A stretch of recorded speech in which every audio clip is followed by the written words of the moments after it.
মণিপুরের আকাশে উড়ন্ত চাকির মতো কি? হাসিমারা থেকে উড়ে গেল রাফাল। কি ছিল আসলে? 16-17 বছর আগের একটা দিন। ওই দিন এমন একটা ঘটনা ঘটেছিল যার কথা আগে কখনো প্রকাশ্যে আসেনি। বায়ুসেনার ইস্টার্ন কমান্ডের অধীনে অসমের কোনো একটা অংশ। নজরদারির সময় পাইলটের চোখে পড়ে রহস্যজনক উড়ন্ত কিছু একটা দ্রুত এগিয়ে আসছে। জিনিসটা কি চোখে দেখে বোঝার উপায় নেই। ককপিটে থাকা অভিজ্ঞ পাইলট বুঝে যান শত্রুর যুদ্ধ বিমান ঢুকে পড়েছে। বোঝা মাত্র মিসাইল সিস্টেম লক এবং ফায়ার। দুবার মিসাইল চার্জ করার পর আলোর ঝলকানি ছাড়া আর কিছু চোখে পড়েনি। ব্যাপারটা কি হলো?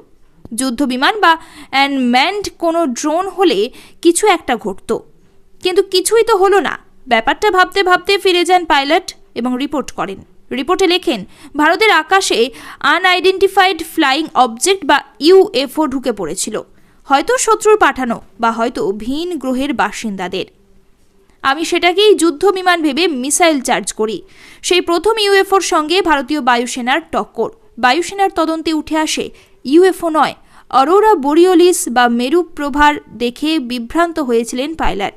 সংবাদ সংস্থা এএনআই এর পডকাস্টে সেই ঘটনার কথা বললেন ভারতীয় সেনা অবসরপ্রাপ্ত এয়ার মার্শাল দিলীপ পট্টনায়ক। আবার 2023 সালের নভেম্বর মাসের কথা ভাবুন। মণিপুরে বীর টিকেন্দ্রজিৎ আন্তর্জাতিক বিমানবন্দরের ওপর রাফালের গর্জন। বিমানবন্দর সংলগ্ন 20 কিলোমিটার এলাকায় নজরদারি চালিয়েছিল ভারতীয় বায়ুসেনার সেরা যুদ্ধ বিমান। কি এমন হয়েছিল যে হাসিমারা থেকে রাফাল আনা হয়? ওই দিন বিমানবন্দরের খুব কাছে উড়ন্ত চাকির মতো বস্তু দেখা গিয়েছে বলে রিপোর্ট করেন এক পাইলট। বিমানবন্দর কর্তৃপক্ষ ডিজিসি এর কাছে তা পাঠিয়ে দেন। জায়গাটা মণিপুর, তাই ঝুঁকি না নিয়ে রাফাল শুধু ভারত কেন, আমেরিকাও এই রহস্যময় আলো উড়ন্ত চাকি নিয়ে নাজেহাল। আমেরিকার আকাশে শয়ে শয়ে উড়ন্ত চাকি দেখা যাচ্ছে। যে কোনো মুহূর্তে বড় বিপদ ঘটতে পারে। মার্কিন বায়ুসেনার কাছে অভিযোগ পেয়ে নাসার দ্বারস্থ হয়েছিল পেন্টাগন। পেন্টাগন সঠিকভাবে কিছু বলতে পারেনি, শুধু বলেছিল ইউএফও থাকতেও পারে আবার নাও পারে। ভিন গ্রহের প্রাণীরা থাকতেও পারেন আবার নাও পারেন।